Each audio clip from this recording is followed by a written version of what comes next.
انسان ہمیشہ سے خدائی کا طلبگار رہا ہے کہ جو کچھ میں چاہوں وہ ہو جائے۔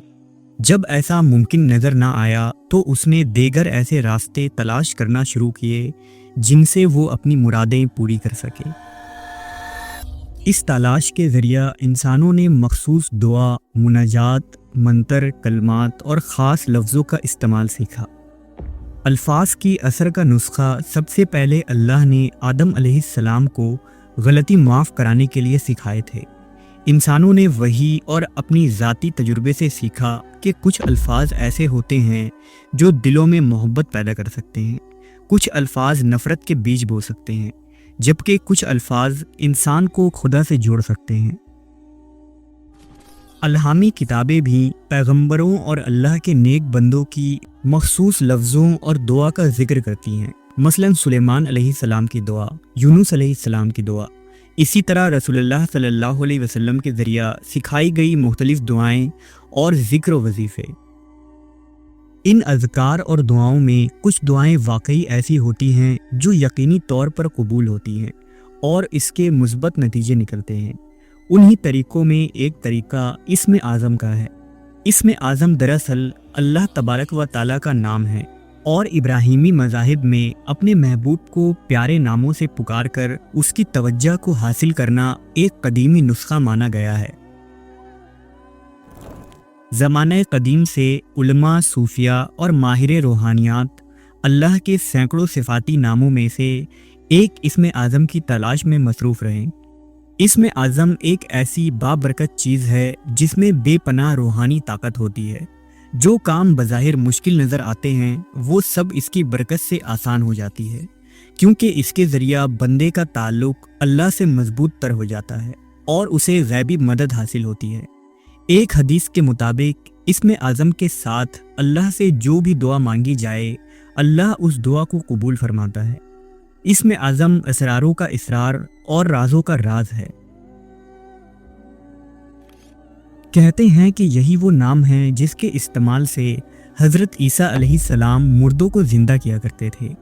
یہی نام حضرت موسیٰ علیہ السلام کے عصا پر لکھا ہوا تھا جس کے ذریعہ انہوں نے سمندر کے 2 ٹکڑے کیے تھے۔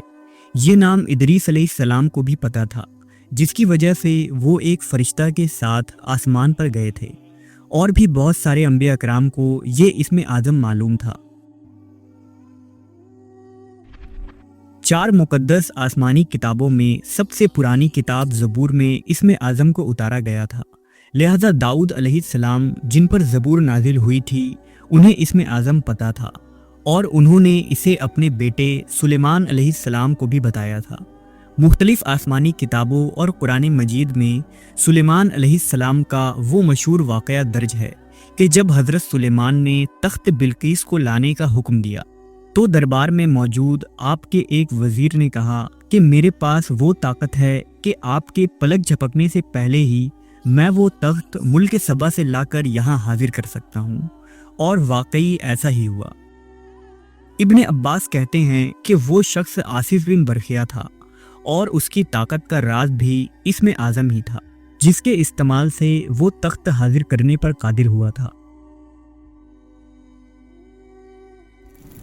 لیکن اگر اسرائیلیات اور یہودی تاریخ کی بات کریں تو اسم اعظم کی تاریخ حضرت داؤد اور سلیمان علیہ السلام سے بھی پرانی ہے۔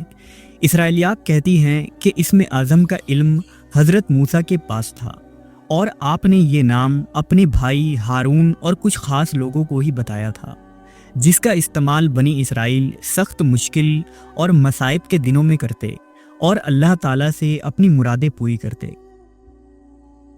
لیکن جب یہودیوں میں ایک لمبے عرصے تک نبوت کا سلسلہ بند ہو گیا تو وہ کنانیوں کے باطل دیوتا بال زبوب کی پوجا میں لگ گئے اور عجیب و غریب رسم اور منتر و کلمات کا ورد کرنے لگے۔ یہودی ربی اور ان کے روحانی عالموں نے یہ دعویٰ کیا کہ مشقوں اور تجربوں سے انہوں نے خاص کلمے اور اسم سیکھے ہیں جس سے ان کی روحانی قوت بڑھ گئی ہے، اور اس کے ذریعہ وہ قوم یہود کی ہر پریشانیوں کو دور کر سکتے ہیں۔ انہوں نے بڑے بڑے جادو اور معجزات دکھائے جسے دیکھ کر واقعی ایسا معلوم ہوتا کہ ان کے پاس اسم اعظم کا علم ہے۔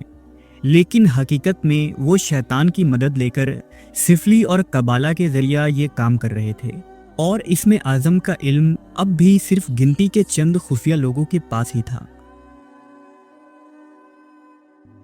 انہی مخصوص لوگوں میں ایک شخص بلعام بن بورا تھا، جو ایک کنانی شخص تھا اور جس کا ذکر بائبل، توریت اور قرآن مجید میں بھی ہوا ہے۔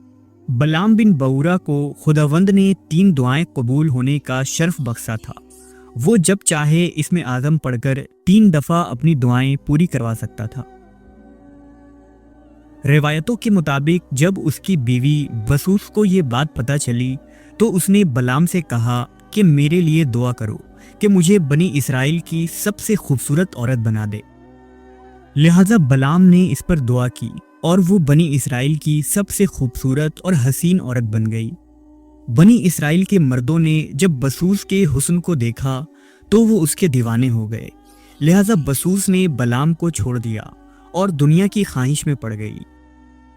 لہذا بلعام نے پھر خداوند سے دعا کی کہ اسے ایک کتیا بنا دے۔ اب وہ ایک کتیا بن گئی اور اس طرح سے اس کی 2 دعائیں ختم ہو گئی۔ لیکن بلعام کے بچوں نے اپنی ماں کی اس حالت کو دیکھ کر بہت غمزدہ ہوئے اور اپنے باپ سے منت و سماجت کی کہ اللہ سے دعا کرو کہ اسے واپس انسان بنا دے۔ لہذا اولاد کی ضد سے مجبور ہو کر بلعام نے دعا کی اور بسوس پھر سے انسان بن گئی۔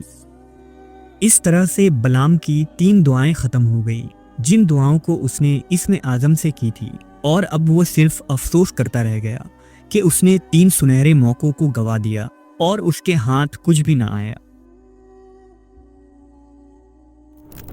یہودیوں کی مقدس کتاب توریت میں ایک پورے چیپٹر کا نام دی بک آف حزقیل ہے، جو اللہ کے ایک پیغمبر حضرت حزقیل علیہ السلام کے متعلق ہے۔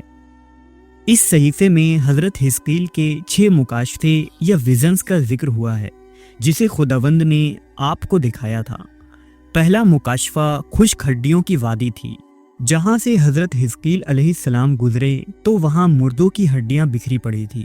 آپ علیہ السلام کی دعا سے ان تمام ہڈیوں پر گوشت چڑھ گئی اور وہ مردہ زندہ ہو کر کھڑے ہو گئے۔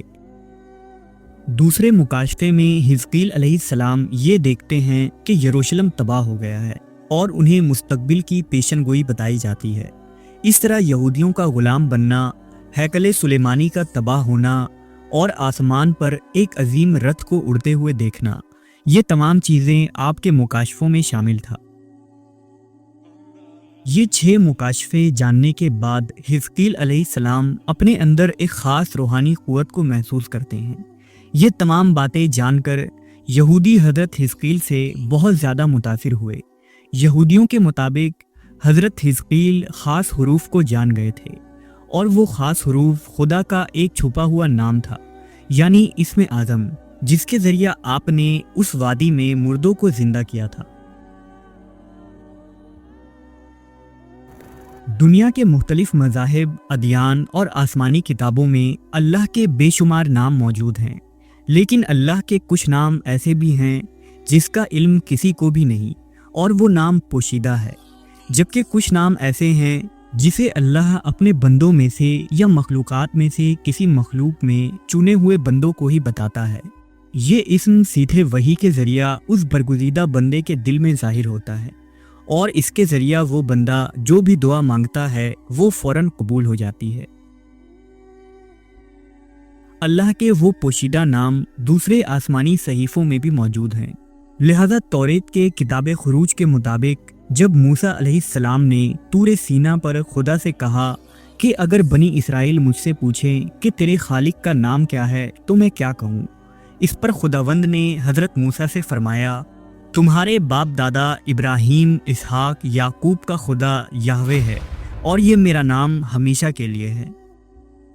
بنی اسرائیل توریت کی تلاوت کے دوران خدا کے اس نام یہوہ کو بلند آواز سے اور زور لگا کر پڑھا کرتے تھے، کیونکہ ان کا عقیدہ یہ تھا کہ خداوند کے اس نام میں ایک روحانی قوت ہے جس سے اس کی تجلیوں کا ظہور ہوتا ہے، اور یہی سیکرٹ نیم آف گاڈ یعنی اسم اعظم ہے۔ دوسری طرف قرآن مجید میں اللہ تبارک و تعالیٰ کا ارشاد ہے کہ قرآن اپنے سے پہلے نازل شدہ کتابوں کی تصدیق کرتی ہے،